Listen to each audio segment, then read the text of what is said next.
Oke, sebelumnya selamat pagi. Assalamualaikum warahmatullahi wabarakatuh. Oke, kalau mungkin Anda baru pertama kali ketemu, nggak pertama kali sih, waktu pengarahan tempo hari udah bertemu dengan saya ya ketika Dokter Eka menyampaikan kontrak kalau nggak salah gitu ya. Oke, saya Surya Kuncoro Jakti, saya dosen di Histologi Fakultas Kedokteran Hewan dan Airlangga ya di Surabaya gini. Untuk hari ini topik yang menjadi tugas saya sebenarnya pada sesi histologi sampai dengan sebelum UTS, Anda hanya akan mempelajari mengenai konsep dasar sel, pewarnaan, teknik pembuatan preparat, kemudian konsep dasar jaringan gitu ya. Cuman karena keterbatasan waktu, jadi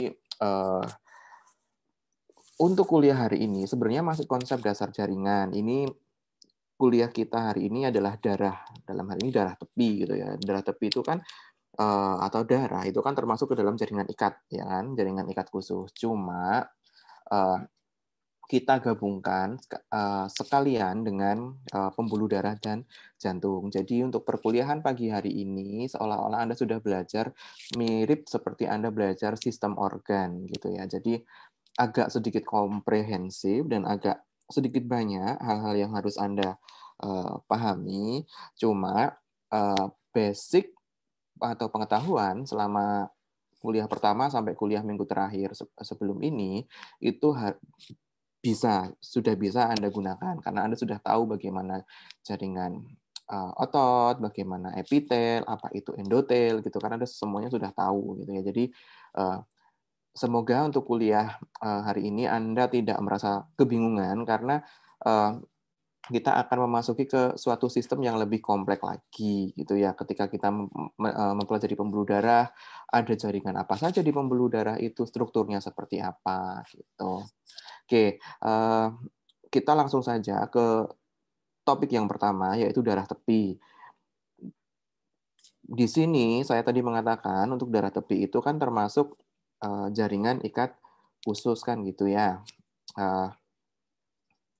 Nah, untuk darah atau dalam hal ini darah tepi itu hanya kita menyebut untuk sediaan saja. Biasanya sediaan-sediaan darah yang Anda pelajari itu tuh kita mengambilnya dari sediaan darah tepi. Artinya apa?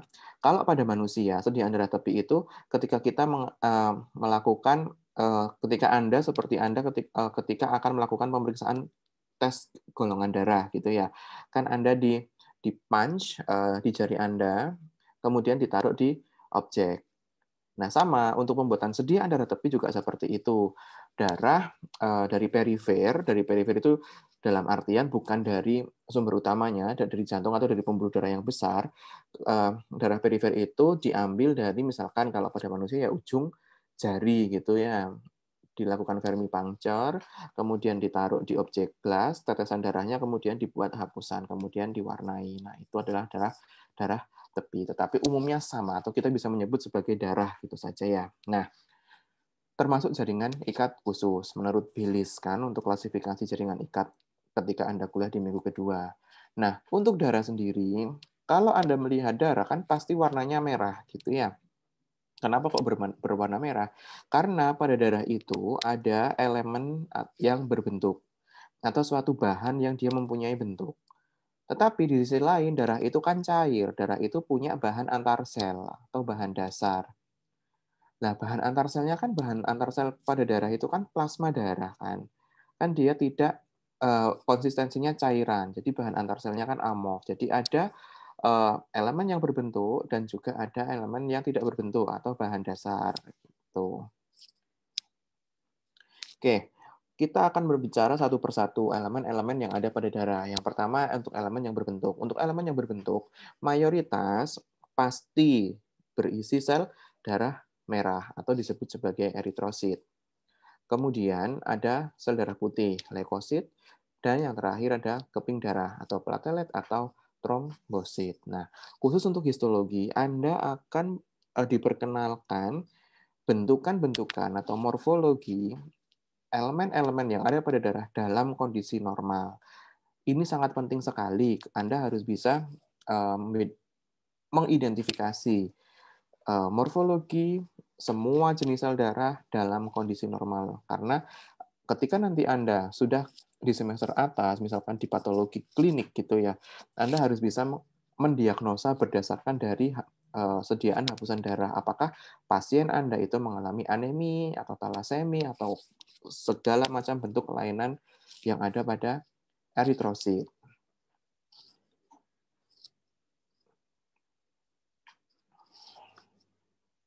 Oke, untuk bahan yang tidak berbentuknya di sini berupa plasma yang merupakan bahan dasar darah yang berbentuk cair. Nah, plasma itu ternyata eee, isinya tidak hanya cairan jaringan saja, tetapi banyak sekali, ada protein di sini terutama, dan ada juga garam-garaman, baik anorganik maupun garam-garam organik. Nah, salah satu protein yang cukup penting yang ada di dalam plasma itu adalah fibrin. Fibrin itu punya fungsi nanti ketika Anda patologi, misalkan Anda akan belajar mekanisme pembekuan darah gitu ya. Jadi di sini fibrin, tentunya ada faktor-faktor pembekuan darah yang lain yang berperan di situ. Nah, fibrin ini ternyata fungsinya eee, punya peranan yang cukup penting dalam proses, pembekuan darah. Itu kenapa kok darah harus membeku ketika ada perlukaan atau ada, injury, ya supaya si pasien itu tetap dalam kondisi homeostasis, kan seperti itu. Nah, fungsinya darah tentunya Anda semuanya sudah tahu ketika Anda belajar, sistem sirkulasi dulu mungkin ketika di SMA. Fungsi utamanya ya terkait dengan respirasi sel, ya di sini respirasi sel, bukan respirasi yang secara umum. Ya respirasi sel, tentunya sel itu juga butuh, eee, oksigen kan, dan sel itu karena sel punya dapur, dia juga akan menghasilkan karbon dioksida. Ada fungsi-fungsi lain seperti fungsi termoregulasi, fungsi koagulasi atau pembekuan darah, kemudian transportasi, pengangkutan bahan-bahan metabolit, dan, homeostasis. Jadi di sini homeostasis asam dan basa. Jadi status asam dan basa dari suatu hewan itu tuh juga penting karena, eee, untuk menentukan state, kesehatan atau kondisi kesehatan dari suatu hewan nanti juga terkait dengan, eee, status asam dan basanya. Termasuk ketika Anda akan memilihkan terapi cairan kepada hewan hewan pasien Anda. Jangan sampai Anda salah memberikan terapi cairan kalau Anda tidak menguasai atau Anda tidak bisa, membedakan status asam basa dari si pasien, gitu. Nah, kita akan, membahas satu persatu. Yang pertama yaitu eritrosit. Oke, saya rasa Anda semuanya tahu eritrosit itu darah merah gitu ya. Ya bentuknya ya kurang lebih ya seperti itu saja gitu ya. Pasti Anda semua sudah punya bayangan dan sudah pernah melihat eritrosit ketika Anda belajar pada pewarnaan urai dalam beberapa minggu belakangan terakhir ini ya. Nah, khusus untuk eritrosit, yang akan kita pelajari itu hanya bentukan eritrosit normal, kemudian ada crenation, kemudian ada Gauss shell, dan ada rouleau. Nah, saya rasa ini sangat mudah sekali. Untuk eritrosit normal, kalau pada mamalia atau pada manusia, bentuknya biasanya cakram bikonkav. Khusus untuk manusia, diameternya sekitar 7,2 mikron. Sifatnya lunak dan elastis, gitu ya.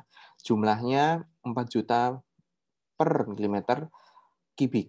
Ini pada manusia. Pada beberapa spesies mungkin akan eh, anda akan menjumpai beberapa, deviasi gitu ya, ada perbedaan. Jadi kalau Anda ingin tahu berapa, jumlah eritrosit normal pada kuda, pada anjing, pada kucing, nah nanti Anda bisa baca sendiri satu persatu per spesiesnya gitu ya. Pembentukannya ada di mana? Ada di sumsum tulang. Kemudian sel darah merah itu yang baru dilepas dari sumsum tulang, baru baru diproduksi gitu ya di sumsum tulang, kemudian dilepaskan ke, sistem sirkulasi, itu disebut sebagai retikulosit, dan umumnya pembuluh darah itu punya umur. Pada manusia sekitar 120 hari, nanti pada hewan-hewan lain juga ada deviasinya, nanti Anda boleh, cek sendiri, Anda baca sendiri berapa kalau pada kuda, berapa pada kelinci gitu ya, pada anjing, kucing, dan hewan-hewan yang lainnya. Nah, di sini untuk eritrosit normal, ada beberapa spesies yang eritrositnya dia mempunyai inti. Contohnya pada keluarganya Ewin atau keluarga unggas, burung gitu ya, eritrositnya berinti. Kemudian reptil juga punya inti. Kemudian ada mamalia yang berinti yaitu onta gitu ya. Nah, eee, tentunya di sini Anda harus, eee, mungkin kalau Anda jeli, Anda akan bertanya loh, "Lah kenapa berinti?" Gitu, sementara pada mamalia secara umum dia tidak berinti gitu ya. Apakah inti pada eritrositnya unggas, unta, atau burung itu ada fungsinya gitu ya, dia berfungsi apa enggak gitu. Nah, tentunya Anda kalau jeli, Anda pastinya harus bertanya itu, tapi sebelum Anda bertanya, saya akan tanya duluan kepada Anda, kenapa, eee, eritrositnya mamalia tidak berinti? Kemudian apakah fungsi inti pada eritrosit, eee, unggas itu punya fungsi yang khusus gitu ya. Ya, nanti di akhir kalau kita masih ada waktu, kita akan mendiskusikan tentang, eritrosit ini atau tentang inti pada eritrosit. Tetapi yang perlu Anda ketahui, secara umum hewan, eritrositnya itu tidak punya inti, kecuali tadi yang saya sebutkan atau mungkin ada beberapa hewan lain yang, eee, punya inti. Jadi ada beberapa hewan yang memang normalnya dia punya inti. Anda harus hati-hati itu ketika nanti misalkan Anda praktikum dengan ayam atau dengan burung gitu ya, ketika Anda ambil darah, kemudian Anda bikin hapusan darah, ketika Anda identifikasi, "Loh, semuanya selnya kok punya inti?" Terus Anda diagnosa itu tidak normal. Salah, itu adalah normal gitu ya. Jadi Anda harus tahu, eee, keadaan fisiologis eritrosit, spesies tiap spesies hewan gitu. Nah, tadi ketika, menyebut bentukan eritrosit cakram bikonkav ya, bikonkav itu tengahnya dia, eee, masuk ke dalam, sehingga, pada bagian tengah ini seolah-olah dia lebih tipis. Ini kalau dengan, scanning electron microscope, tetapi kalau dengan pewarnaan rutin untuk darah, bisa Wright atau Giemsa, eee, eritrosit akan tercat ya berwarna kemerahan dengan bagian tengahnya berwarna pucat, karena memang seolah-olah bagian tengahnya dia lebih tipis, karena memang dia, eee, mencekung gitu ya. Nah, retikulosit di sini. Apa itu retikulosit? Retikulosit adalah eritrosit muda sebetulnya. Dia baru baru saja diproduksi di, sumsum tulang, kemudian dikeluarkan menuju sistem sirkulasi. Nah, di sini retikulosit ini, tadi kan dikatakan untuk eritrosit mamalia secara umum dia tidak mempunyai inti gitu ya.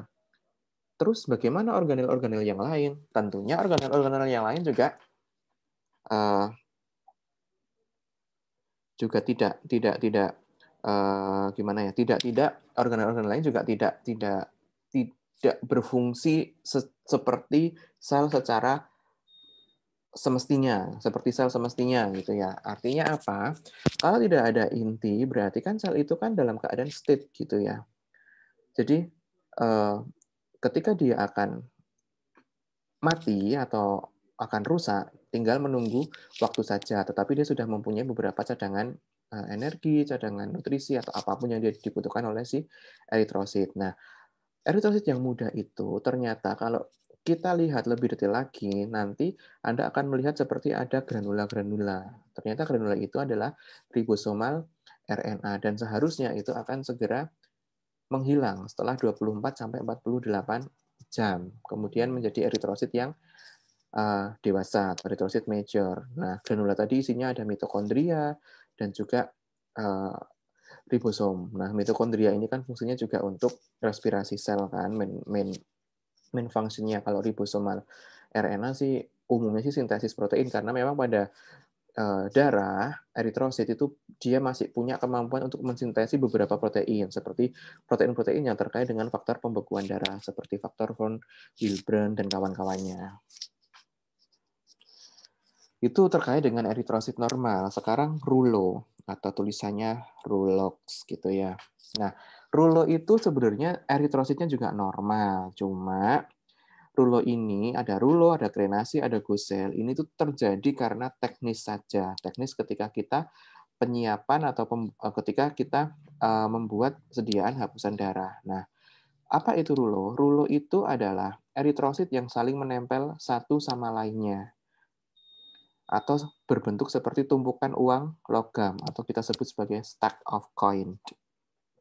Ya, ini terbentuk apabila darah dibiarkan sebentar di luar. Dibiarkan sebentar itu artinya itu ketika Anda melakukan vermipuncture atau puncture pada ujung jari Anda, kemudian Anda taruh tetesan darah itu pada objek las, Anda biarkan beberapa saat, baru Anda ulas gitu ya, atau sudah Anda ulas, kemudian Anda biarkan beberapa saat, tidak langsung Anda lakukan fiksasi. Nanti kemungkinan ada beberapa bentukan yang disebut sebagai rulo. Nah, bentukannya seperti apa? Nah, bentukan rulo ini seperti ini, seperti koin-koin yang numpuk-numpuk seperti ini. Ini adalah bentukan rulo, ini juga bentukan rulo. Dua seperti ini juga bisa kita sebut sebagai rulo, gitu ya. Kemudian krenasi. Krenasi itu adalah eritrosit yang mengkerut sehingga permukaannya dia bentuknya seolah-olah seperti memiliki duri atau bentuknya mirip seperti durian gitu ya.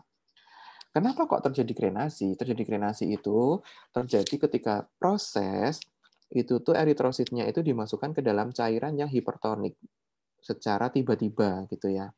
Cairan yang hipertonik itu artinya apa? Cairan hipertonik itu adalah cairan yang konsentrasinya lebih tinggi dibandingkan apa? Dibandingkan oleh sitoplasma eritrositnya. Nah, oleh karena konsentrasinya dia lebih tinggi, maka cairan dari dalam sitoplasma eritrosit dia akan tertarik keluar. Kalau eritrosit itu sitoplasmanya tertarik keluar, kan selnya akhirnya mengkerut, sehingga sitoplasmanya dia akan membentuk bentukan seperti gerigi atau seperti bintang atau seperti durian gitu ya. Nah, kalau kita lihat gambaran histologisnya akan menjadi seperti ini. Ini adalah contoh eritrosit yang mengalami krenasi, dan sekali lagi krenasi ini bukan suatu kejadian patologis, tetapi teknis saja ya, sebenarnya normal juga. Kemudian ada krenasi mengkerut, kemudian lawannya adalah ghost cell atau sel hantu ya kalau diterjemahkan dalam bahasa Indonesia. Nah, ghost cell ini terbentuk oleh karena eritrosit itu berada pada cairan yang hipotonik. Hipotonik berarti cairan yang ada di luar eritrositnya, dia konsentrasinya lebih encer, lebih rendah, sehingga cairan dari luar dia akan masuk ke dalam eritrosit secara terus-menerus, sehingga eritrosit dia akan pecah, sehingga sel-selnya nanti akan melipat, tidak teratur. Kalau kita lihat bentukan histologisnya nanti akan jadi seperti ini. Ini adalah eritrosit yang mengalami pecah ya, atau disebut sebagai ghost cell. Kemudian berikutnya leukosit. Untuk leukosit itu kita dibagi menjadi granulosit dan agranulosit. Nah, untuk leukosit ini umumnya semua leukosit, semua tipe leukosit itu punya inti. Nah, dibagi menjadi dua, granulosit dan agranulosit. Kalau granulosit itu dia mempunyai granula spesifik pada sitoplasmanya. Sementara kalau agranulosit dia tidak mempunyai granula spesifik, tetapi dia bisa mengandung granula-granula non spesifik atau kita sebut sebagai granula azurofilik. Nah, untuk granulositnya ini kalau kita lihat berdasarkan granulanya pada sitoplasma, nah granula spesifiknya nanti dia bisa dibedakan menjadi 3, neutrofil, eosinofil, dan juga basofil. Neutrofil dia kalau granulanya bersifat netral, eosinofil kalau granulanya bersifat eosinofilik, basofil dia granulanya bersifat basofilik. Tentunya Anda sudah tahu kalau eosinofil gitu warnanya apa, basofil apa gitu ya. Eosinofil nanti dia akan berwarna kemerahan, sementara basofil dia akan berwarna kebiruan atau ungu gitu ya. Kemudian tadi saya katakan kalau leukosit itu dia mempunyai inti. Nah, inti dari leukosit ya di sini untuk yang granulosit juga bisa dibedakan menjadi stop, step, band, dan juga segmen berdasarkan bentuknya. Nah, kalau step itu seperti apa? Kalau step itu bila inti itu mempunyai kaki-kaki sejajar, sehingga mempunyai huruf seperti huruf U, S, atau huruf C. Sementara band intinya hanya seperti huruf I atau seperti pentungan atau seperti batang gitu saja ya untuk huruf I. Kemudian kalau segmen, bila intinya ada penipisan atau yang disebut sebagai filamen. Sehingga seolah-olah dalam satu sel itu Anda menjumpai leukosit itu mempunyai inti lebih dari satu, tapi antar inti yang satu dengan inti yang lain dia masih dihubungkan oleh filamen atau dengan mudahnya Anda bisa melihat seperti bentukan seperti kacamata gitu ya. Ada dua bulatan kemudian dihubungkan oleh eh, satu filamen. Nah, itu adalah segmen. Nah, kalau kita lihat ini beberapa bentukan inti pada leukosit yang granulosit. Yang pertama, hmm, ini step. Step itu bentuknya dia bisa seperti huruf C, huruf S, ataupun huruf U. Kalau yang seperti pentungan atau seperti huruf I saja seperti ini, dia adalah band. Kemudian kalau lihat sitoplasmanya dia sifatnya netral. Granula-granulanya dia halus sekali gitu ya. Sebenarnya ini harusnya ada granula, tapi dia granulanya kecil-kecil, halus, dan sifatnya netral. Sehingga seolah-olah sitoplasmanya seperti tidak mempunyai granula. Ya, tapi sayang ini hanya foto ya. Kalau Anda menggunakan mikroskop, Anda bisa merubah penggeser halusnya, jadi Anda akan bisa melihat granula-granulanya. Nah, kalau segmen seperti apa? Kalau segmen bentuknya seperti ini. Seolah-olah seperti punya dua inti, tetapi antara inti yang satu dengan yang lain dia sebenarnya dihubungkan melalui filamen. Nah, ini adalah bentukan inti leukosit yang agranulosit yang berbentuk segmen. Kalau kita lihat sitoplasmanya, ya tentunya di sini adalah sitoplasmanya netral, sehingga disebut segmen neutrofil. Nah, untuk penamaan dari leukosit yang granulosit, itu diberikan penamaan berdasarkan bentuk intinya dan juga sifat granula spesifik pada sitoplasmanya. Kalau contoh pada gambar ini, pada sediaan ini bentuk intinya adalah segmen, maka namanya adalah segmen. Kemudian lihat granula spesifiknya seperti apa. Nah, kalau granula spesifiknya bersifat netral, berarti kita sebut sebagai neutrofil. Nah, penyebutan lengkapnya menjadi segmen neutrofil. Nah, kita bicarakan satu-satu. Yang pertama neutrofil. Neutrofil ini granulanya netral, halus, dan pucat. Makanya ketika kita melihat di bawah mikroskop cahaya, dia seolah-olah seperti bersih, seperti tidak mempunyai granula gitu ya, karena sudah halus, kecil, dia pucat pula kan gitu. Jumlahnya paling banyak biasanya untuk neutrofil pada semua spesies hewan pada kondisi normal. Ya, dia sekitar 70% dari total seluruh leukosit. Gitu. Nah, kalau kita lihat intinya, ternyata 50%-nya kurang lebih nanti berbentuk segmen neutrofil, sementara hanya 20%-nya dia step atau band neutrofil gitu. Kalau kita ingin lihat secara lebih diferensial lagi, Anda lihat intinya kan gitu. Fungsinya tentunya terkait dengan imunitas ya. Di sini terkait dengan innate immunity atau imunitas bawaan. Dia punya fungsi untuk fagositosis ya untuk benda asing maupun bakteri ataupun agen infeksius yang lain. Kemudian jumlahnya akan meningkat pada radang akut atau infeksi-infeksi yang bernanah. Kalau misalkan Anda ada luka, kemudian luka Anda terus bernanah, nah biasanya kalau nanah itu Anda buat hapusan, nanti Anda akan banyak sekali menjumpai bentukan-bentukan dari neutrofil. Nah, ini adalah neutrofil. Nah, di sini ketika Anda melihat kan sitoplasmanya kan tadi kalau pada dua gambar berikutnya, dua sediaan sebelumnya itu tampak seperti bersih sitoplasmanya. Nah, yang saya maksud ketika Anda melakukan pengamatan dengan mikroskop yang sebenarnya, kalau Anda rubah penggeser halusnya, nanti Anda akan bisa melihat bentukan-bentukan seperti ini. Ada granula-granula, kemudian kecil, halus, dan sifatnya netral, sehingga warna sitoplasmanya kurang lebih mirip seperti warna background-nya di sini. Nah, ini adalah granula yang netral. Kalau kita lihat intinya ini jelas sekali, ini ada inti, kemudian ini ada filamen, kemudian ada inti yang lain gitu ya. Tetapi sebenarnya ini satu inti gitu. Nah, ini adalah segmen dari neutrofil. Kemudian berikutnya adalah eosinofil. Eosinofil intinya biasanya ada 2 segmen, jadi seperti kacamata gitu ya. Bagaimana granulanya? Granula dari eosinofil, dia berbentuk bulatan-bulatan yang ukurannya sama besar dan tidak terlalu besar biasanya. Dan granula itu memenuhi sitoplasma dan sifatnya asidofilik sehingga akan tercat berwarna kemerahan. Fungsinya sama fagositosis, tapi fagositosis yang lambat. Nah, eosinofil ini jumlahnya akan meningkat pada beberapa reaksi alergi atau reaksi inflamasi yang diakibatkan oleh adanya infeksi parasit, terutama cacing di sini. Nah, bentukan eosinofil menjadi seperti ini.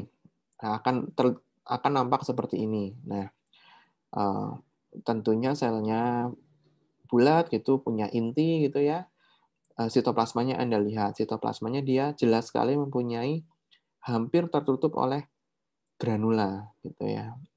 Dan granulanya dia ukurannya sama besar sehingga nampak seperti adanya bentukan kasar gitu tapi yang homogen. Dan warnanya kemerahan. Kalau dibandingkan dengan background-nya kan berbeda. Ini dia berwarna lebih kemerahan. Kemudian kalau Anda lihat intinya biasanya dia terdiri dari 2 segmen. Nah, ini adalah segmen eosinofil dengan bentukan inti yang terdiri atas 2 segmen. Di sini filamennya. Yang terakhir basofil. Basofil ini sulit didapat karena populasinya sangat kecil sekali dan dia hanya akan meningkat pada infeksi-infeksi virus. Itu basofil ya. Nah, basofil ini cirinya granulanya dia ukurannya tidak sama besar. Kemudian tampak berwarna basofilik atau gelap. Oke. Kalau kita lihat ada nggak di sini? Semoga ada. Oke. Nah, untuk basofil, nah bandingkan dengan neutrofil maupun eosinofil. Kalau tadi eosinofil kan granulanya kan dia kecil-kecil, halus ya dan neutrofil kecil, halus dan netral. Jadi seolah-olah sedikit atau tidak tampak pada sitoplasmanya. Kalau eosinofil granulanya ukurannya sama besar dan warnanya asidofilik gitu ya. Nah, kalau basofil granulanya dia ukurannya tidak sama besar. Ada yang besar sekali, ada yang kecil gitu. Dan dia rapat menutupi seluruh sitoplasmanya sehingga inti selnya justru tidak terlihat jelas. Nah, kalau ada kejadian seperti ini ketika ujian Anda menemukan seperti ini jauh akan lebih bagus. Lebih bagus bagi Anda, artinya Anda tidak usah pusing-pusing memikirkan bentukan intinya apa. Jadi Anda bisa menjawab dengan jawaban basofil saja karena Anda nggak bisa kan melihat intinya ini apakah step ataukah band ataukah segmen kan seperti itu. Jadi kalau Anda kesulitan pada sediaan-sediaan tertentu, kalau Anda tidak bisa mengidentifikasi intinya maksudnya, jadi Anda jawab berdasarkan sitoplasmanya saja, berdasarkan granula spesifiknya saja, apakah itu neutrofil, eosinofil atau basofil, tapi umumnya basofil. Kalau neutrofil pasti intinya akan terlihat dan kita bisa mengidentifikasinya. Tergantung dari orientasinya ada di mana untuk neutrofil itu. Ya. Kalau basofil saya rasa mudah. Jadi Anda lihat saja warnanya kebiruan atau keunguan, granulanya besar-besar dan ukurannya tidak sama besar ukurannya. Kemudian yang agranulosit di sini. Kalau tadi granulosit kan ada neutrofil, eosinofil, basofil gitu ya. Kemudian kalau kita lihat intinya ada step, ada segmen, ada step, segmen sama band kan gitu ya. Sekarang yang agranulosit artinya dia tidak mempunyai granula spesifik pada sitoplasmanya, tetapi ada granula azurofilik dan sayangnya dengan mikroskop cahaya tidak sejelas tidak sejelas ketika kita mengamati granula-granula spesifik. Nah, khusus untuk leukosit kelompok yang agranulosit ini terdiri atas limfosit dan juga monosit. Jadi Anda cukup mengingat-ingat ada limfosit dan monosit. Nah, untuk limfosit itu cirinya adalah intinya bulat, gelap, karena kromatinya kasar dan padat. Nah, sitoplasmanya sedikit, kemudian biasanya warnanya biru muda. Nah, untuk limfosit ini dia dibedakan menjadi limfosit T dan limfosit B, in teorinya gitu ya. Tapi dengan sediaan hapusan darah sederhana dengan pewarnaan rutin untuk hapusan darah, mungkin urite atau Giemsa, kita tidak akan bisa membedakan limfosit T maupun limfosit B. Nah, fungsinya tentunya limfosit itu terkait dengan imunitas ya. Di sini imunitas baik seluler maupun yang humoral karena ada limfosit T maupun limfosit B. Nah, kalau kita lihat limfosit ini adalah selnya sedikit lebih besar daripada eritrosit. Kemudian intinya bulat, besar, dan sitoplasmanya sedikit karena dimakan atau ruangannya itu diambil oleh inti dari si limfositnya. Jadi sitoplasmanya dia space-nya sedikit dan warna sitoplasmanya biasanya kebiruan. Nah, ini B limfosit ya, kita belajar di teori saja. B limfosit ini umumnya dia berkembang di bursa Fabricius kalau pada unggas atau uh, pada mamalia lain disebut sebagai bursa ekivalen.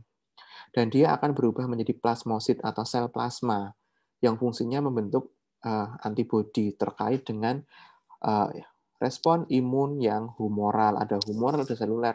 Sudah Anda ingat-ingat saja dulu, karena nanti di kuliah imunologi Anda akan membahas apa itu respon imun humoral atau apa itu respon imun seluler. Tetapi secara garis besar, respon imun humoral itu adalah respon imun yang melibatkan antibodi atau menghasilkan suatu antibodi atau zat kebal tubuh. Bisa imunoglobulin G, imunoglobulin M, imunoglobulin A, dan subset imunoglobulin yang lain. Ada G, M, A, sama E kalau pada manusia dan mamalia secara umum.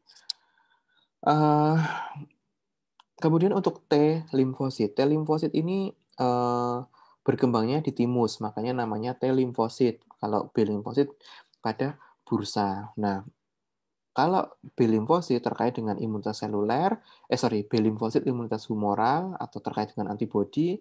Kalau T limfosit dia terkait dengan imunitas seluler.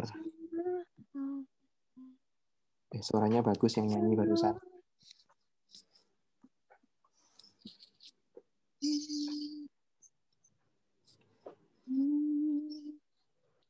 Oke, berikutnya adalah monosit. Ya.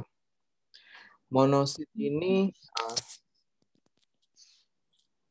kita bisa membedakan atau kita bisa mengidentifikasi dengan mudah. Untuk monosit ini dia intinya bentuknya seperti ginjal atau seperti kacang gitu ya. Langsung saja kita lihat. Nah, ini adalah bentukan dari monosit dan biasanya dia selnya sangat besar sekali, jauh lebih besar dibanding sel-sel pada komponen darah yang lain. Kemudian berikutnya adalah platelets atau trombosit atau keping darah. Nah, dia asalnya dari megakariosi, kemudian dia sitoplasmanya dia akan membuat seperti selubung, kemudian dia akan memisahkan dari sel induknya sehingga membentuk keping-keping darah. Fungsinya terkait dengan pembekuan darah ya, tapi ada fungsi yang terkait dengan imunitas juga. Gambar histologisnya sangat mudah untuk platelet, namanya aja keping darah, anggap aja kayak kepingan-kepingan ya yang dijumpai pada sediaan hapusan darah. Ini adalah bentukan dari platelets. Ini juga bentukan dari platelets. Ini plasmosit tadi ya, sudah kita bahas ya, perubahan dari sel B. Nah, fungsinya terkait dengan pembentukan antibodi. Makanya respon humoral selalu terkait dengan antibodi karena sel B akan berdiferensiasi menjadi sel plasma. Nah, ini adalah sel plasmosit. Dia intinya eksentris ya biasanya. Seperti kalau Anda lihat sayang ini gambarnya tidak seberapa jelas. Jadi sebenarnya intinya ini kalau dilihat di bawah mikroskop sinar dia bentuknya mirip seperti roda yang punya ruji-ruji atau jari-jari. Nah, kalau kita lihat sediaan ini tentunya Anda akan mudah sekali. Ini adalah monosit. Ya. Oke, mungkin itu untuk perkuliahan darah tepi. Sekarang kita akan melanjutkan untuk perkuliahan pembuluh darah dan jantung. Nah, ini Anda harus sedikit konsentrasi ya, karena memang materinya agak sedikit banyak dan Anda harus mulai menggabung-gabungkan pengetahuan yang sudah Anda peroleh mulai dari kuliah minggu pertama sampai kuliah minggu lalu gitu.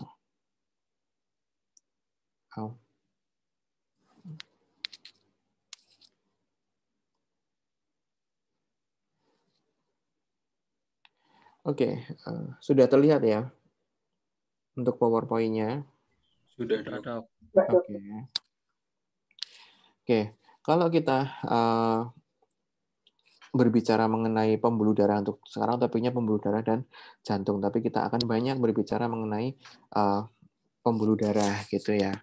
Nah, kalau kita melihat pembuluh darah itu merupakan suatu organ atau ya suatu organ yang bentuknya seperti pipa. Nah, kalau kita lihat lapisan-lapisannya akan terlihat seperti ini. Jadi, nanti ketika Anda belajar pembuluh darah, Anda akan selalu belajar mengenai lapisan-lapisan dari pembuluh darah, mulai lapisan yang paling luar sampai dengan lapisan yang paling dalam. Lapisan yang paling dalam di sini dia yang selalu berhubungan dengan darahnya, gitu ya. Untuk jantung nanti Anda akan belajar mengenai lapisan-lapisan pada jantung atau lapisan-lapisan yang menyusun dinding dari jantung itu ada apa saja gitu ya. Nah, untuk pembuluh darah di sini tentunya Anda sudah tahu kalau pembuluh darah dibedakan menjadi dua, ada arteri dan juga vena. Nah, untuk untuk pembagian pembuluh darah berdasarkan struktur histologisnya mulai dari pembuluh darah yang mempunyai struktur yang paling sederhana atau paling simpel itu adalah kapiler di sini. Nah, kapiler nanti akan punya kakak lagi. Jadi strukturnya tidak sesimpel kapiler, sedikit lebih kompleks. Ada arteriol prekapiler. Arteriol prekapiler nanti juga punya kakak lagi. Kakaknya arteriol prekapiler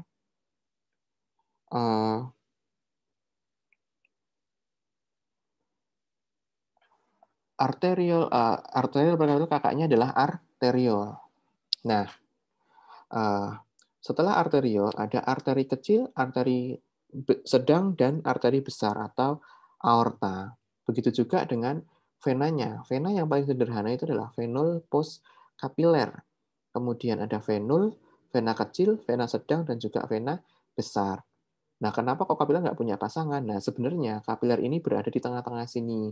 Jadi, kapiler itu menyalurkan darah asalnya dari arteriol prekapiler, makanya namanya arteriol pre sebelum kapiler. Kemudian kapiler, baru ke venul setelah kapiler. Nah, kenapa kok kapiler dia tidak mempunyai pasangan? Karena dia di antara pembuluh darah yang paling sederhana, yang paling kecil, kita bisa bilang seperti itu, paling dindingnya paling ya sederhana, paling tipis gitu ya, bukan berarti kalau arteri besar nanti kita lihat hanya ukuran atau tebal tipisnya pembuluh darah. Iya, memang tebal sama tipis, tetapi kalau kita lihat lapis per lapis nanti Anda akan bisa menjumpai berbagai macam jenis jaringan maupun sel di situ.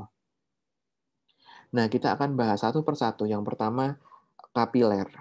Kapiler merupakan pembuluh darah yang paling kecil di sini dan strukturnya paling sederhana karena dindingnya hanya dilapisi oleh selapis endotel. Oke. Kemudian mempunyai sel perisit, biasanya di tepi lumen. Nah, fungsinya dia mungkin atau belum ada penelitian yang pasti mengenai sel perisit ini, tetapi beberapa penelitian akhir-akhir ini dia menyebutkan sel perisit itu mirip seperti sel punca atau stem cell atau sel induk gitu ya. Dia bisa berdiferensiasi menjadi jenis tipe sel yang lainnya. Nah, beberapa penelitian itu menyebutkan kalau sel perisit ini dia bisa berkembang atau berdiferensiasi menjadi sel endotel atau mungkin menjadi sel otot. Ya, otot polos dalam hal ini. Nah, sekali lagi untuk memudahkan Anda, kapiler itu dia hanya dilapisi oleh endotel. Endotel itu apa? Tentunya Anda harus mengingat perkuliahan minggu lalu. Endotel itu termasuk jaringan epitel. Epitel yang mana? Epitel selapis pipih. Itu adalah endotel. Nah, sekali lagi untuk mengidentifikasi suatu pembuluh darah, tipe pembuluh darah, bukan Anda berdasarkan dari besar kecilnya pembuluh darah. Oke, coba kalau Anda lihat di sini, yang lebih kecil lumen yang ini, atau struktur pembuluh darah yang ini. Kalau Anda ditanyakan ini misalkan, tadi Anda ingat kapiler adalah pembuluh darah yang terkecil, atau makanya saya lebih suka memberikan penjelasan kapiler itu strukturnya paling simpel karena hanya ada satu lapis endotel. Kalau terkecil, jadi pasti nanti Anda kira ini adalah ini adalah kapiler. Padahal ini bukan. Yang kapiler justru yang pembuluh darah yang besar ini diameternya ya. Kenapa kok ini kapiler? Balik lagi ke definisinya. Kapiler itu dia sederhana karena hanya tersusun oleh satu lapis endotel atau satu lapis epitel. Dindingnya tersusun oleh epitel selapis pipih atau disebut sebagai endotel. Tetapi kalau ini enggak. Ini ada endotel yang lapisan ini, satu lapis ini, kemudian di atasnya ini ada sel. Nah, ini adalah sel otot. Kalau ini berarti ini adalah kakaknya dari kapiler. Nanti beda lagi, kakaknya kapiler adalah arteriol prekapiler. Nah, sekarang balik lagi ke kapiler, hanya ada satu lapis epitel pipih atau endotel. Kalau kita lihat potongan membujurnya, bentuknya akan menjadi seperti ini. Ini adalah lumen dari kapiler. Jelas sekali dia hanya ada satu lapis endotel di sini. Ya, kalau terpotong melintang jadinya penampangnya terlihat bulat dengan tengah-tengahnya kosong. Nah, tengahnya ini nanti dia akan dilewati oleh eritrosit. Nah, struktur seperti ini kita biasanya menyebut sebagai struktur berlumen atau lumen atau ya lumen yang ditunjuk adalah biasanya pertanyaannya akan seperti itu. Kemudian kalau kita lihat jenis kapiler itu tuh ada yang fenestra, ada yang kontinu. Kalau fenestra itu dia kapilernya itu punya pori-pori. Ya, karena endotelnya dia mempunyai space.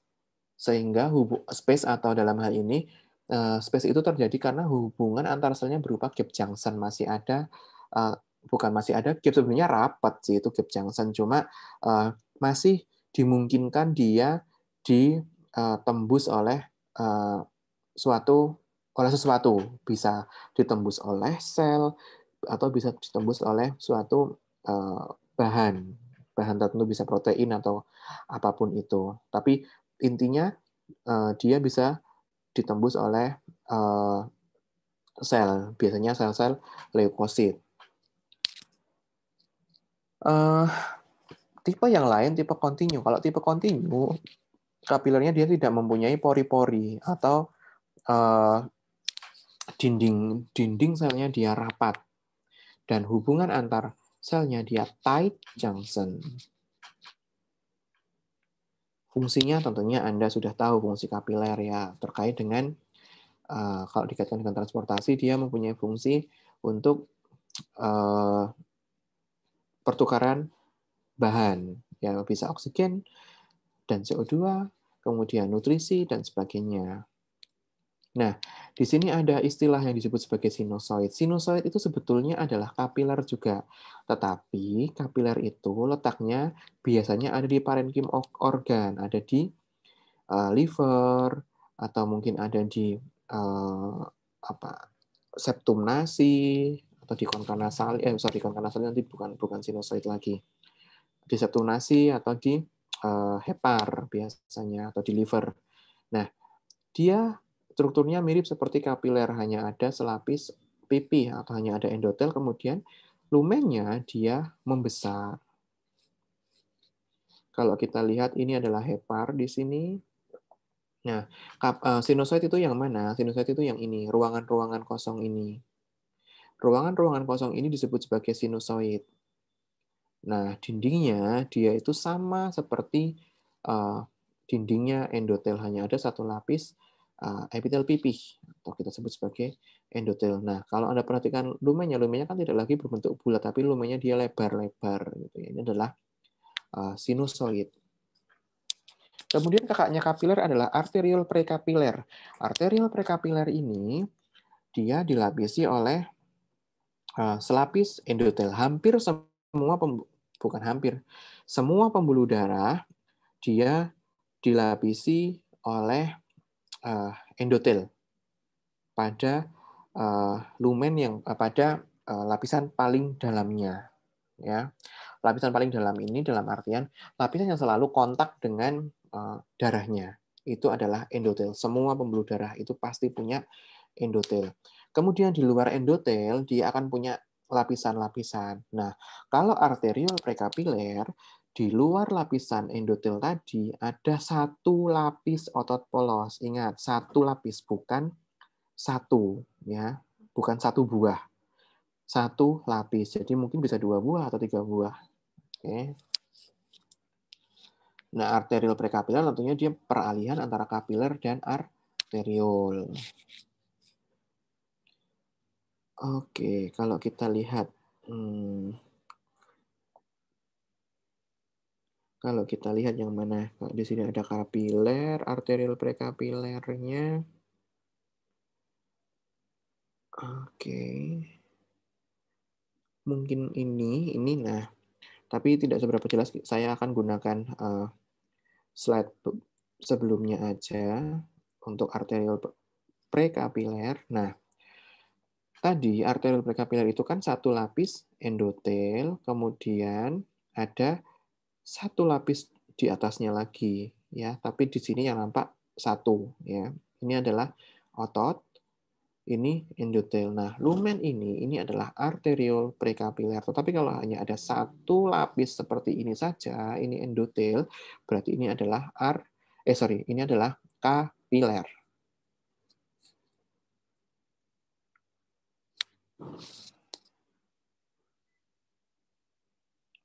Nah, ini jauh lebih jelas lagi. Ini endotelnya ada 2 buah di sini. Nah, ini adalah satu lapis yang merupakan endotel. Lapis berikutnya hanya ada satu, ini adalah otot polos. Nah, lumen ini adalah arteriol prekapiler. Nah, hati-hati. Jangan Anda ingat-ingat satu buah. Mungkin bisa 2 buah, ada otot polos lagi di sini. Tetapi kan lapisannya tetap satu lapis, ya. Ini juga sebenarnya sama gambaran ini kalau dibesarkan juga jadinya akan seperti ini, cuma di sini ada kapiler, ini kapiler. Kemudian ini mungkin ada arteriol prekapiler, ini ada satu sel di atasnya tetapi tidak seberapa jelas, ya. Mungkin yang lain juga akan ada. Ini endotel, kemudian ini ada sel. Itu adalah arteriol prekapiler. Kemudian setelah arteriol prekapiler tentunya arteriol, ya. Tapi arteriol kan strukturnya sedikit lebih kompleks karena dindingnya dia pastinya lebih tebal lagi. Kalau tadi arteriol prekapiler ada endotel, kemudian satu lapis otot polos. Sekarang kalau kita lihat pembuluh darah yang lebih besar tentunya akan lebih kompleks. Nah, lapisan-lapisannya akan dibedakan atau dibagi menjadi 3. Tunika intima yang paling dalam, tunika media, dan tunika adventisia. Tunika intima yang paling dalam ini artinya lapisan ini di mana endotel terletak. Artinya lapisan ini selalu berhubungan dengan darah. Tengahnya ada tunika media dan lapisan paling luar adalah tunika adventisia. Nah, tunika intima isinya apa saja? Ada endotel, yang sudah tahu endotel itu seperti apa. Kemudian ada subendotel. Kemudian ada anyaman, sabut-sabut elastis, yang apabila anyaman itu tebal, dia akan membentuk bentukan seperti renda gitu ya. Kalau dengan pewarnaan VVG nanti akan tercat bagus berwarna hitam. Dan renda itu disebut sebagai membrana elastica interna.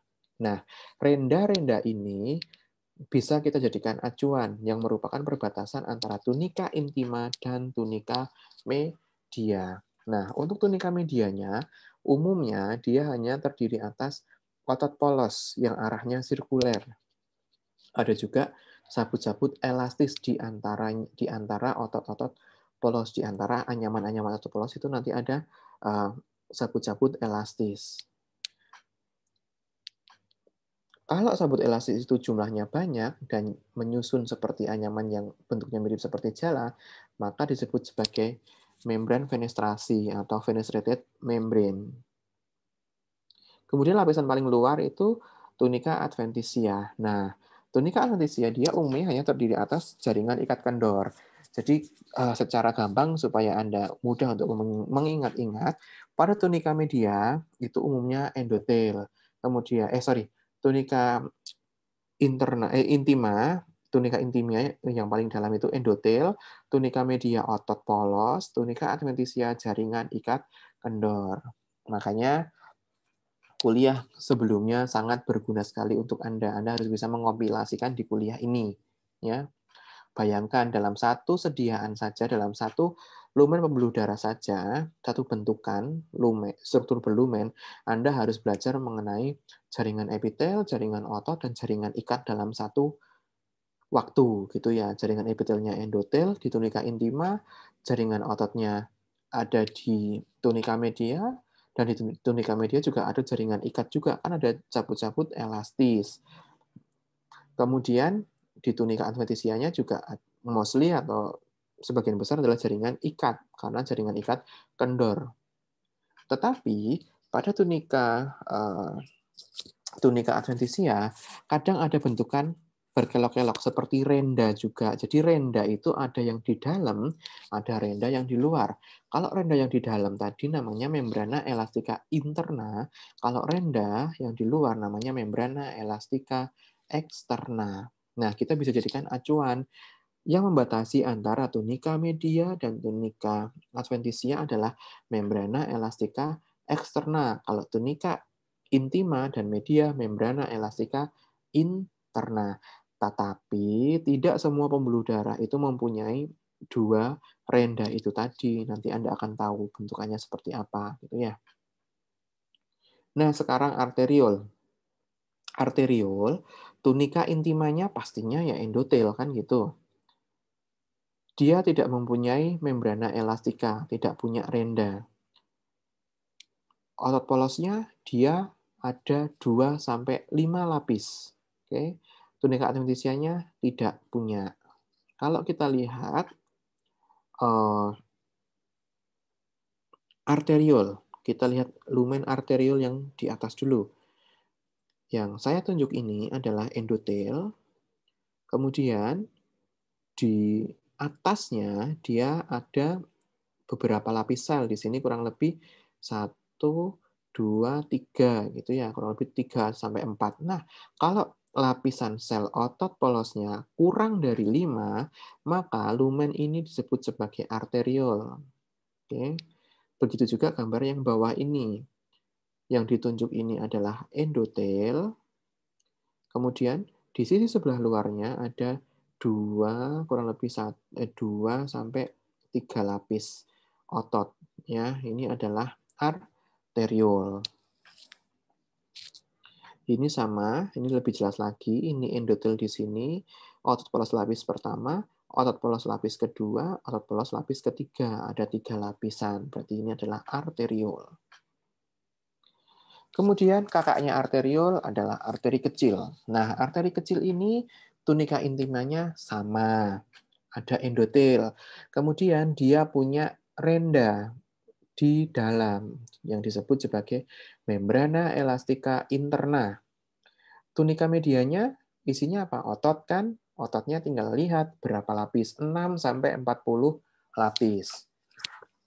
Tunika adventitianya dia punya tunika adventitia yang isinya jaringan ikat kendor tanpa ada renda yang di luar. Jadi arteri kecil rendanya hanya satu, dia ada di dalam yang disebut sebagai membrana elastica interna. Kalau kita lihat skematiknya seperti ini. Pada gambar yang sebelah kanan, di sebelah kanan layar Anda, struktur berlumen ini yang di sini lumennya, kemudian ini ada endotel, kemudian ada renda yang berwarna merah ini. Nah, renda ini disebut sebagai membrana elastica interna. Kemudian ada tunika media yang isinya 6 sampai 40 lapis, kemudian baru tunika adventitia. Nah, renda yang di luar ini tidak ada, berarti rendanya hanya ada satu untuk arteri kecil. Ini saya agak ragu kalau menjelaskan ini karena rendanya ini tidak terlihat jelas. Tetapi kalau kita lihat lapisan ototnya ini kan lebih dari 5 pastinya. Antara 6 tetapi nggak nyampe 40 kan. Nah, kalau kita lihat lapisan ototnya ini bisa kita golongkan menjadi arteri kecil, tetapi sayangnya membrana elastika internanya belum terbentuk dengan jelas gitu ya. Nah, kalau kita lihat sediaan ini jelas sekali dia hanya punya renda yang ada di dalam membrana elastika interna. Di luarnya yang berwarna pink ini adalah otot polos yang kalau secara teori lapisannya berkisar antara 6 sampai 40, tetapi Anda tidak perlu menghitung lapisan-lapisannya, cukup lihat rendanya saja ya. Kalau rendanya ada satu, itu sudah pasti punyanya arteri kecil. Karena untuk ujian kita tidak akan memberikan pertanyaan yang mirip-mirip seperti ini, karena agak menyulitkan Anda. Jadi ya memang sih kalau kita lihat teorinya, lapisan otot polosnya berkisar antara 6 sampai 40, tetapi kalau kita lihat teori yang lainnya untuk lihat membran elastika internanya di sini belum terbentuk atau tidak tampak jelas gitu ya. Tetapi kalau kita lihat otot polosnya ini sudah memenuhi untuk identifikasi sebagai arteri kecil. Tetapi untuk ujian pasti kita akan memberikan sediaan-sediaan yang paling sesuai. Kita sesuaikan dengan teorinya. Kalau dia punya membrana elastika interna ya kita akan tunjukkan yang sediaan atau bentukan yang mempunyai bentukan lumen yang mempunyai bentukan membrana elastika interna, kemudian punya otot polos yang jumlahnya harusnya 6 sampai 40. Tetapi kalau Anda sudah melihat ada membrana elastika interna, eksternanya tidak ada, sudah itu jawab saja adalah arteri kecil gitu. Nah, berikutnya arteri sedang. Untuk arteri sedang dia strukturnya sedikit lebih kompleks lagi, tunika intimanya sama, ada endotel, ada membrana elastika interna, tunika medianya otot, tipenya muskuler, tunika adventitianya. Untuk arteri sedang, selain ada jaringan ikat kendor, arteri sedang dia mempunyai membrana elastika eksterna. Jadi, rendanya ada dua, renda di dalam dan renda di luar. Contohnya pada arteri brachialis, arteri radialis, poplitea, dan femoralis. Ini arteri-arteri yang cukup mudah Anda jumpai nanti ketika Anda belajar gross anatomy, mungkin Anda akan sering bertemu dengan nama-nama arteri ini. Nah, kalau dengan pewarnaan VVG ini sangat jelas sekali karena sabut-sabut elastis yang membentuk renda tadi dia akan tercat berwarna hitam. Oke. Sehingga kalau dilihat di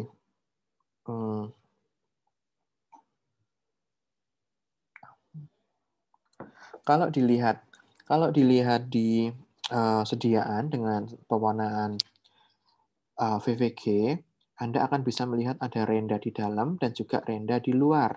Ada membrana elastika interna dan ada membrana elastika eksterna. Tentunya yang sini adalah lapisan tunika media. Sementara yang di luar membrana elastika eksterna ini adalah lapisan tunika adventisia.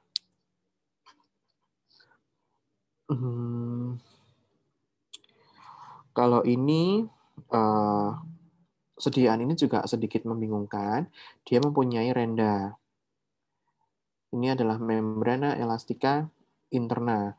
Tetapi membrana elastika eksternanya di sini ada, tetapi di bagian lain dia kurang tampak. Nah, kalau dia mempunyai dua renda di dalam dan di luar, ini dikategorikan sebagai arteri sedang. Tetapi kalau ini untuk lapisan ototnya juga kita tidak bisa mengidentifikasi berapa lapisannya gitu ya, karena 40 lapis kan juga cukup tebal ya, jadi mungkin ini masih memenuhi 40 lapis kan.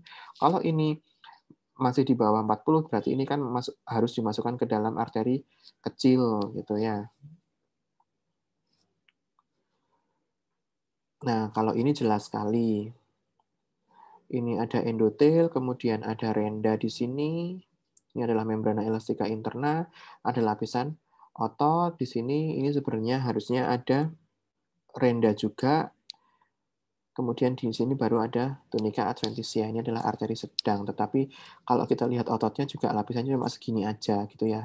Tapi memang di sini renda yang di luar ini juga tidak tegas, tidak jelas gitu ya. Yang terakhir adalah arteri besar.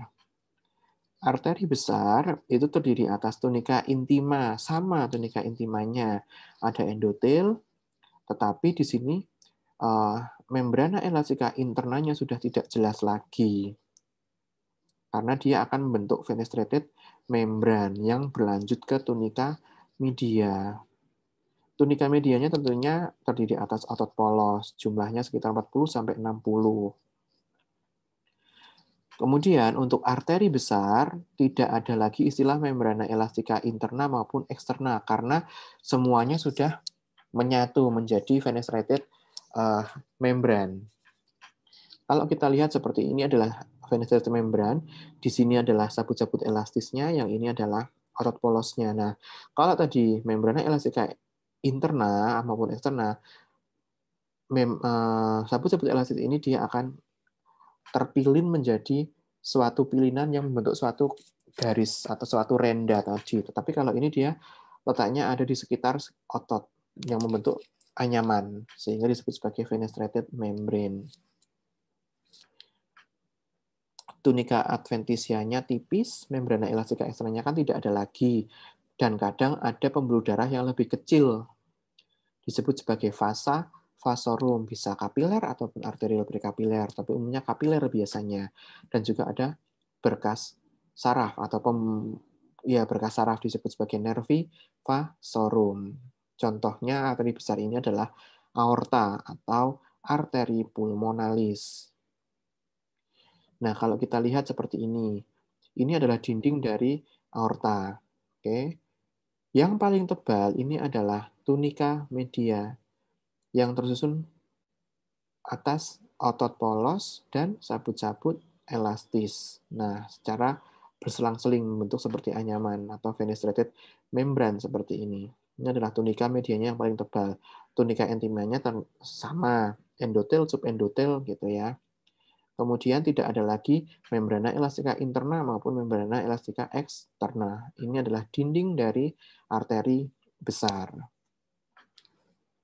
Sama, ini juga tunika media dari arteri besar atau aorta. Ini juga masih sama. Nah, kalau kita lihat seperti ini, lebih detail lagi, tunika medianya sangat tebal, yang terdiri atas anyaman-anyaman dari sabut elastis dan juga otot. Kemudian pada tunika adventisia, kadang Anda bisa menjumpai struktur pembuluh darah yang lebih kecil, bisa kapiler atau arterial prekapiler yang disebut sebagai vasa vasorum. Nah, vasa vasorum terletak pada tunika adventisia dari pembuluh darah besar atau arteri besar. Nah, Anda sudah tahu arteri pembagian arteri mulai yang paling simpel sampai yang paling kompleks, arteri besar di sini. Nah, sekarang kita masuk ke pembuluh venanya. Jadi, intinya Anda harus paham betul pembagian struktur arteri, ya. Anda pahami betul-betul, kemudian untuk belajar vena Anda akan mudah. Nah, vena ini biasanya dindingnya lebih tipis karena memang tekanannya tidak setinggi arteri, ya. Contohnya pada vena cava. Vena cava itu tekanannya itu 1/10 daripada tekanan aorta. Oke. Jaringan elastisnya sedikit karena aliran darah dari vena kan konstan, dia lebih pasif gitu ya. Kadang ada katup karena mencegah supaya pembuluh darahnya dia tidak balik gitu ya, terutama pada ekstremitas-ekstremitas yang bagian bawah. Dan dia mudah diregangkan, dindingnya lebih kecil, lebih kendor gitu, tunika medianya tidak berkembang kalau pada vena. Yang berkembang justru adalah tunika adventitia, lebih dominan. Nah, sekarang kita lihat satu persatu. Venul. Venul itu tunika intimanya hanya ada selapis endotel. Subendotelnya tidak jelas. Tunika medianya kan tidak berkembang. Jadi hanya 1-3 lapis venul. Padahal kalau pada arteriol kan 2-5 kan gitu ya. Tunika adventisianya justru yang relatif tebal. Nah, sekarang kita nggak usah belajar lapis per lapis dari pembuluh darah venanya saja. Anda cukup belajar di arteri pasangannya, karena untuk mengidentifikasi vena atau pembuluh darah vena, kita lihat pasangannya. Biasanya dia akan berjalan beriringan. Kalau venul ya dengan arteriol. Dalam hal ini, untuk mendiagnosa suatu venul atau lumen venul, Anda lihat saja arteri yang menyertainya. Berarti adalah arteriol kan? Nah, akan terlihat seperti ini. Kalau misalkan ada pertanyaan, yang ujung petunjuk berada pada lumen apa? Kan gitu. Nah, Anda harus lihat tetangganya apa, pasangannya apa. Nah, lumen ini kan Anda tahu ini adalah arteriol, berarti pasangannya dia adalah venul. Nah, vena itu umumnya dindingnya dia jauh lebih tipis kalau dibandingkan dengan arteri pasangannya. Begitu juga yang sebelah ini arteriol, yang ini venul.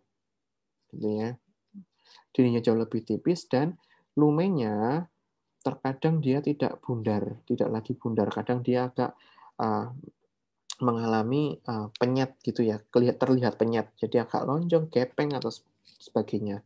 Tetapi pada gambar yang sebelah kanan Anda itu kebetulan ini gambarnya bagus, tapi terlihat kan dindingnya dia jauh lebih tipis dibandingkan dengan arteri pasangannya. Jadi Anda cukup belajar arteri-arteri saja, arteri-arteri pasangannya saja ya. Tadi yang kuliah mengenai pembagian struktur dari berbagai macam struktur dari pembuluh darah arteri. Sama. Nah, ini yang saya katakan strukturnya dia tidak beraturan ya, kadang agak penyet, ini agak terlihat lebar seperti ini yang mungkin karena terpotongnya agak miring atau sagital, tapi lihat pasangannya ini adalah arteriol semua. Ada 3 lumen arteriol di sini dan dindingnya jauh lebih tebal dibandingkan dinding dari venulnya. Kemudian vena kecil dan juga vena sedang. Nah, tidak usah pusing-pusing Anda mempelajari struktur eksaknya, struktur pastinya dari vena kecil maupun vena sedang. Lihat saja arteri pasangannya. Ya. Tapi untuk vena kecil, tunika intimanya tentunya pastinya ada endotel. Subendotelnya kadang tipis atau bahkan tidak ada membrana elastika. Tunika medianya di sini untuk vena kecil sangat tipis atau tidak tampak, gitu ya. Kalau vena sedang ada, tapi ya tipis gitu. Tunika adventisianya, membrana elastika eksternanya tidak ada. Dan ada sedikit otot polos. Nah, di sini kan cuma sedikit tidak ada, kan sulit gitu ya. Jadi patokannya biasanya memang untuk pembuluh darah vena, dindingnya jauh lebih tipis daripada arteri pasangannya. Nah, strukturnya kan juga membingungkan untuk vena kecil dan vena sedang. Makanya untuk mengidentifikasi, ya lihat saja arteri pasangannya. Kalau arteri kecil ya pasangannya vena kecil, arteri sedang ya pasangannya vena sedang. Nah, ini kan sangat mudah. Anda dengan melihat rendahnya saja Anda sudah tahu ini arteri apa. Kalau yang ditanyakan lumen B adalah tentunya namanya adalah vena yang sesuai dengan pasangan dari arteri A. Kalau ini adalah vena, ini adalah arteri sedang, kan ada dua rendah, dalam sama luar, berarti ini adalah vena sedang. Nah, kalau Anda lihat lumen ini rendahnya anggap saja ini hanya ada satu di dalam kan, hanya ada satu renda toh, yang luar nggak jelas dan nggak ada bahkan. Di sini juga tidak tampak renda luarnya. Nah, karena ini tidak ada renda luarnya, maka ini adalah lumen arteri kecil. Maka lumen B yang di atas ini dengan dinding tipis ini adalah pasangan, lumen pasangan dari lumen A. Ini adalah vena kecil yang B. Sama gambar yang sediaan yang ini, gambar yang B ini adalah lumen dari vena. Identifikasinya lihat saja arterinya. Anda harus bisa mengidentifikasi arteri ini. Kalau ini arteri kecil, berarti B ini semuanya adalah vena kecil. Sama, ini juga. Oke, ini adalah arterinya dan yang ini adalah venanya. Kalau ini arteri kecil, berarti dua lumen yang di bawah ini juga vena kecil. Kemudian vena besar. Vena besar ini agak khas. Kalau tadi pada arteri besar yang berkembang adalah tunika media, tetapi pada vena besar tunika medianya tidak ada atau tipis. Kalau intimannya sama dengan yang lain gitu ya, karena pasti ada endotel. Tetapi pada vena besar yang berkembang adalah tunika adventitia di sini. Dia sangat tebal dan otot polosnya arahnya membujur sehingga kalau dalam sediaan vena potongan melintang dia akan terpotong melintang otot polosnya sehingga dia membentuk susunan yang berupa berkas-berkas. Kalau kita lihat bentukannya seperti ini. Ini semuanya adalah berkas otot. Otot polos dalam hal ini ya. Nah, berkas otot polos ini kan ini adalah otot polos yang terpotong melintang kan karena arah dari ototnya dia membujur. Nah, lapisan otot pada pembuluh darah vena ini terletak pada tunika adventitia, tidak terletak pada tunika media. Berbeda dengan arterinya gitu. Ini ada katup vena merupakan lipatan tunika intima yang biasanya terletak pada ekstremitas. Ya. Kalau pada kranium tidak mempunyai karena ya sudah kalau vena sudah dia akan bergerak pasif balik menuju jantung gitu. Ini perbandingan arteri dan vena. Lumen arteri biasanya lebih kecil, dinding arterinya lebih tebal, ya jelas kan? Jaringan elastis dan muskuler pada arteri lebih banyak, iya. Penampang arteri biasanya lebih bulat. Kemudian membrana elastika pada arteri dia lebih jelas, iya sudah jelas karena pada vena tidak ada lagi. Arteri dia tidak mempunyai katup. Itu yang terkait dengan pembuluh darah. Sekarang ke jantung. Kalau tadi pembuluh darah yang kita pelajari adalah dinding-dinding dinding-dinding yang menyusun pembuluh darah atau struktur berlumen kan bentuk pembuluh darah itu seperti pipa gitu ya. Kalau jantung beda lagi, tetapi kita juga akan mempelajari lapisan-lapisan yang menyusun dinding jantung. Nah, kalau secara gross anatomy tentunya nanti Anda akan belajar kalau jantung dibagi menjadi 4 rongga, ada atrium baik kanan dan kiri, ventricle baik kanan dan kiri, ada dinding yang 3 lapis, kemudian ada endokardium, kalau ini dindingnya terdiri atas 3 lapis gitu ya. Kalau ruangannya ada 4. Atrium kanan kiri, ventricle kanan kiri. Nah, kalau kita lihat dindingnya, dinding dari jantung dibagi menjadi 3 lapis. Yang pertama, endokardium lapisan paling dalam, miokardium lapisan tengah, epikardium lapisan paling luar.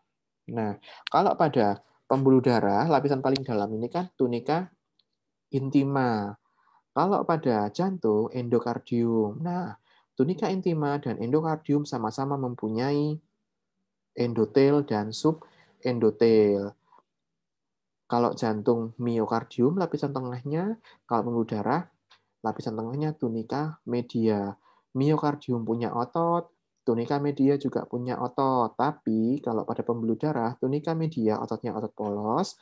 Kalau pada jantung, miokardiumnya lapisan tengahnya isinya otot jantung. Nah, sebenarnya Anda sudah berkali-kali melihat lapisan ini minggu lalu ketika Anda belajar otot jantung. Itu pasti lapisannya terletak pada lapisan miokardium. Kemudian lapisan paling luar adalah epikardium. Epikardium umumnya mirip seperti tunika adventisia, isinya hanya jaringan ikat biasanya. Jadi analognya seperti itu kalau pada dinding pembuluh darah. Kita lihat satu persatu lapisan-lapisannya. Endokardium yang pertama. Lapisan paling superficial, lapisan paling dalamnya, ini ada selapis endotel, kan sama seperti pembuluh darah pada tunika intima. Ada subendotel juga kan, isinya jaringan ikat. Kemudian ada elastikomuskuler dan juga ada lapisan subendokardium. Nah, lapisan subendokardium ini akan Anda jumpai atau Anda dengan mudah bisa mengidentifikasi kalau Anda bisa menemukan bentukan sabut-sabut Purkinje. Karena sabut-sabut Purkinje ini ada di lapisan subendokardium. Oke. A ini adalah endokardium. Sementara yang bawah ini, yang berwarna pucat ini, bawah ini adalah miokardium. Kita lihat lapisan per lapisannya. Paling atas ini ada lapisan endotel, kan? Kemudian di bawahnya endotel ada lapisan tipis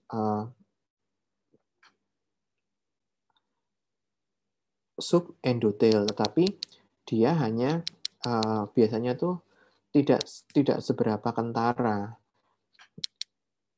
Ini nomor 2 ini adalah nomor atas ini endotel, nomor 2 ini subendotel, kemudian yang banyak sekali anyaman-anyamannya adalah elastikomuskuler, kemudian nomor 4 ini adalah subendokardium, baru lapisan miokardium.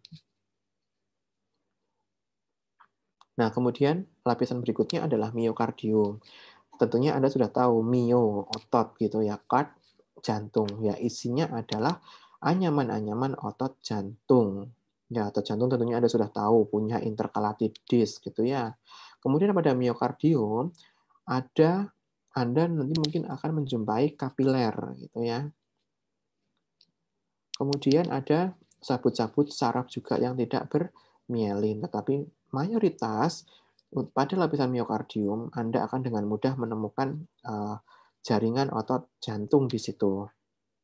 Nah, ini kan mirip seperti perkuliahan minggu lalu. Kalau kemarin kan pertanyaannya adalah jaringan titik-titik. Tapi kalau sekarang saya boleh dong menanya lapisan apa terletak pada sediaan apa, kan seperti itu. Karena ini adalah miokardium, dia pasti terletak pada ini adalah otot jantung, berarti dia pasti terletak pada miokardium. Sediaannya ya jantung, kan seperti itu. Nah, ini kalau dengan pembesaran yang lebih kuat lagi, ini intercalated disc-nya nampak, kemudian intinya juga terlihat di tengah gitu ya. Dan otot jantung dia bercabang. Kemudian epikardium atau perikardium visceralis. Nah, ini identik dengan tunika adventisia kalau pada pembuluh darah. Nah, kalau tadi Anda kenal namanya endotel, tentunya Anda harus ingat mesotel. Mesotel itu juga sama, jaringan epitel selapis pipih. Tetapi mesotel itu dia biasanya berhubungan dengan jaringan ikat kendor. Nah, epikardium di sini ada mesotelnya, kemudian ada submesotelium, kemudian ada subepikardium. biasanya dia menghubungkan antara miokard dengan epikardium. Dan biasanya pada epikardium ini Anda akan mudah sekali mengidentifikasi dengan adanya dengan ciri-ciri adanya jaringan ikat kendor. Nah, kalau kita lihat lapisan ini adalah lapisan epitel selapis pipi atau disebut sebagai mesotel. Kemudian ini adalah jaringan ikat kendor dan juga di sini nampak jaringan lemak di sini ya. Yang bawah ini adalah otot jantungnya. Nah, lapisan yang nampak ini, atau kalau ada pertanyaan ujung petunjuk berada pada lapisan, Anda jawab ini adalah lapisan epikardium atau perikardium visceralis. Nah, kalau kita lihat skematik seperti ini, lapisan paling atasnya ini adalah mesotel yang merupakan jaringan epitel selapis pipi, kemudian di bawahnya jaringan ikat kendor atau mungkin jaringan lemak. Baru ini adalah otot jantung atau lapisan miokardium. Kemudian perikardium. Perikardium ini bukan lapisan dari jantung, ya. Dia adalah lapisan yang membungkus jantung, yang membatasi rongga kavum perikardium. Dia membatasi rongga kavum perikardium dan tidak menempel pada miokardium. Ya pasti, karena yang menempel miokardium itu adalah epikardium atau perikardium pas visceralis. Sama, terdiri atas mesotel, kemudian ada jaringan ikat, dan jaringan ikatnya dia mengandung sabut-sabut kolagen, makrofag, dan lain-lain. Kemudian ada jaringan lemak juga di situ. Nah, kalau kita lihat seperti ini, di sini ada jaringan lemak, kemudian ada jaringan ikat yang mengandung kolagen yang sangat banyak sekali di sini. Kemudian ada mesotel. Kalau kita lihat lebih detail lagi, pada lapisan permukaan di sini ada epitel selapis pipi yang disebut sebagai mesotel. Nah, sediaan ini adalah perikardium, dan perikardium itu bukan merupakan lapisan dari jantung, tetapi lapisan yang membungkus jantung. Jadi dia terpisah dengan jantungnya, gitu ya. Jadi bisa kalau dalam bahasa Jawa itu bisa dikeletek atau bisa dikupas dengan mudah, gitu ya. Tapi lapisan jantung itu hanya ada 3, paling dalam endokardium, di tengahnya miokardium, dan paling luar adalah epikardium. Nah, jantung itu dia dibungkus oleh selaput, namanya perikardium. Sama, ini juga perikardium, ya. Sekali lagi yang bawah merah homogen ini adalah jaringan ikat yang terdiri atas sabut-sabut kolagen yang cukup banyak sekali, kemudian di atasnya ada jaringan lemak. Kalau Anda lihat lebih detail lagi, kalau ini adalah sediaan yang bisa Anda amati di bawah mikroskop, Anda bisa membesarkan area ini dan Anda akan menjumpai mesotel di situ. Kemudian untuk kerangka jantung saya rasa Anda bisa membaca sendiri gitu ya. Untuk kerangka jantung itu merupakan struktur penyangga ya. Kayak kayak scaffold-nya gitu ya. Ada anuli fibrosa, trigona fibrosa, septum membranacea gitu ya. Ini penjelasannya masing-masing gitu. Untuk katup jantung juga Anda bisa membaca sendiri, ada apa saja katup-katupnya di situ nanti, karena di Gross Anatomy Anda akan jauh lebih detail mempelajari nama-nama katup jantungnya, itu ada banyak gitu.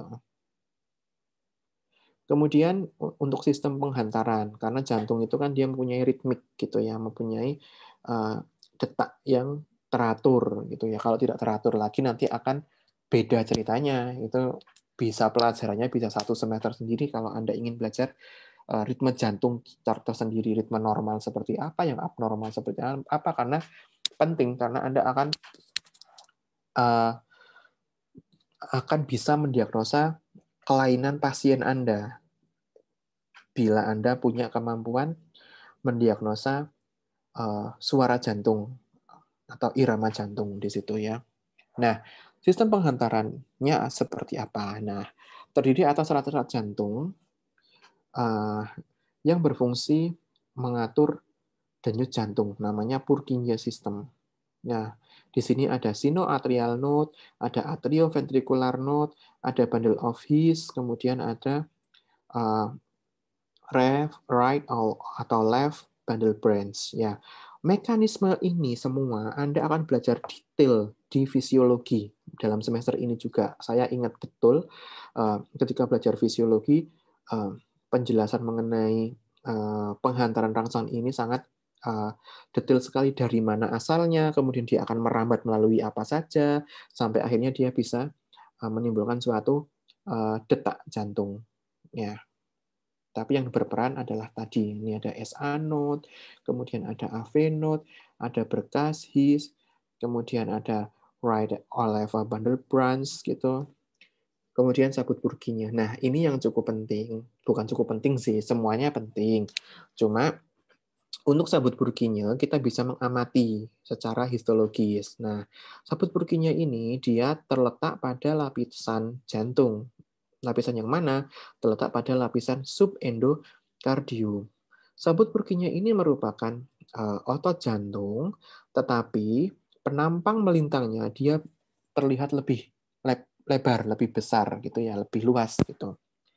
Nah, pada sarkoplasma itu apa? Sarkoplasma itu adalah sitoplasma dari otot, sitoplasma dari sel otot, ya, dalam hal ini sel otot jantung. Nah, sarkoplasma dari sabut Purkinje ini mengandung banyak glikogen gitu ya.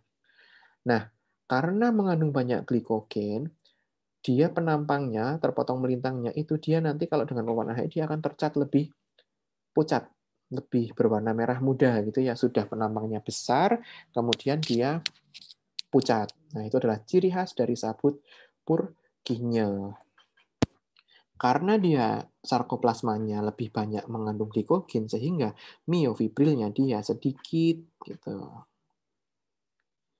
Nah, kalau kita lihat mana itu sabut Purkinje, nomor 3 ini yang berwarna merah seperti ini, yang sebagian besar merah ini adalah otot jantung atau terletak pada lapisan miokardium. Kemudian lihat gambaran di bawahnya, ada potongan melintang atau penampang melintang, bentuknya kotak tidak beraturan atau bulat, tetapi dia sitoplasmanya dia lebih pucat. Ya, kalau ini nampak kosong gitu ya, tapi ini bukan jaringan lemak. Nah, ini adalah sabut Purkinje. Kalau dengan pewarna HE yang kita punya nanti kurang lebih akan seperti ini. Nah, bagian ini adalah endotel, bagian sini adalah otot jantung, kemudian ini ada otot jantung, sebenarnya dia adalah berkas otot jantung, sabut otot jantung, yang penampangnya lebih besar daripada penampang otot jantung melintangnya, kemudian sarkoplasmanya dia mengandung banyak glikogen, sehingga dia tercat lebih pucat. Nah, seluruh bentukan pucat ini, dia adalah sabut Purkinje. Dan pertanyaan untuk sabut Purkinje itu adalah bentukan yang ditunjuk atau bentukan pucat yang ditunjuk. Gitu. Oke, mungkin itu untuk kuliah jantung, untuk perjalanan rangsang.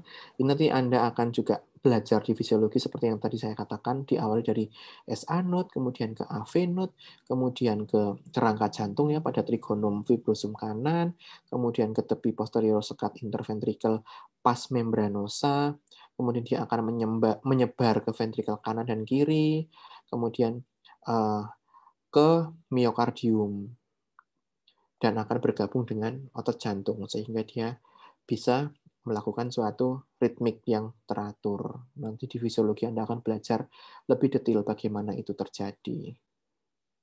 Oke, saya rasa itu untuk perkuliahan pembuluh darah dan juga jantung untuk pada minggu hari ini. Mungkin kalau Anda ada pertanyaan yang mungkin Anda masih bingung atau kurang paham, silakan Anda kalau mau diskusi.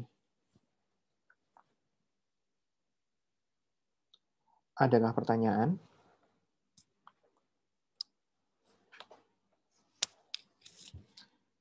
Kalau tidak ada pertanyaan, tidak masalah. Nanti Anda mungkin bisa membaca dulu, mereview ulang dulu sebelum Anda nanti praktikum. Hari ini kan ada praktikum ya. Kemudian jangan lupa nanti Anda kerjakan pretest ya, ada pretest kan. Terus mungkin nanti Anda bisa diskusi langsung dengan dosen ketika Anda praktikum, ketika Anda masih ada pertanyaan-pertanyaan atau Anda masih belum paham, belum belum jelas gitu ya, kita terbuka kalau Anda mau bertanya. Tapi kalau sekarang ada pertanyaan, saya masih punya waktu cukup banyak nih, baru jam 8.35 gitu ya. Soalnya kuliahnya kayak jualan jamu, cepet banget gitu ya. Ada pertanyaan apa tidak? Kalau tidak ada, karena saya ada ujian proposal kakak kelas Anda, jadi mungkin saya akhiri saja ya untuk kuliah minggu kali ini. Hah? Iya? Boleh minta PPT yang tadi dokter share screen dong? Boleh, nanti saya kirim ke Komting ya. Saya Iya, kemarin dok. kan dapat WA dari Komting gitu kan. Nanti saya kirim aja ke Komting untuk PPT minggu ini. Iya, Oke. terima kasih, dok. Oke, sama-sama. Oke, kalau nggak ada, saya akhiri saja. Terima kasih atas perhatiannya. Selamat pagi, selamat belajar ya. Wassalamualaikum warahmatullahi wabarakatuh. Waalaikumsalam. Waalaikumsalam Terima kasih, warahmatullahi dokter. wabarakatuh. Terima kasih dokter. Terima kasih, dokter.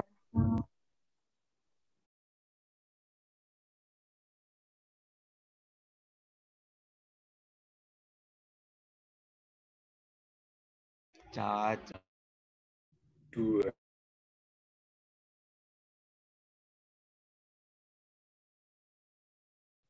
Prank, langsung prank. DC prank. Thank you udah hilang. Dadah guys.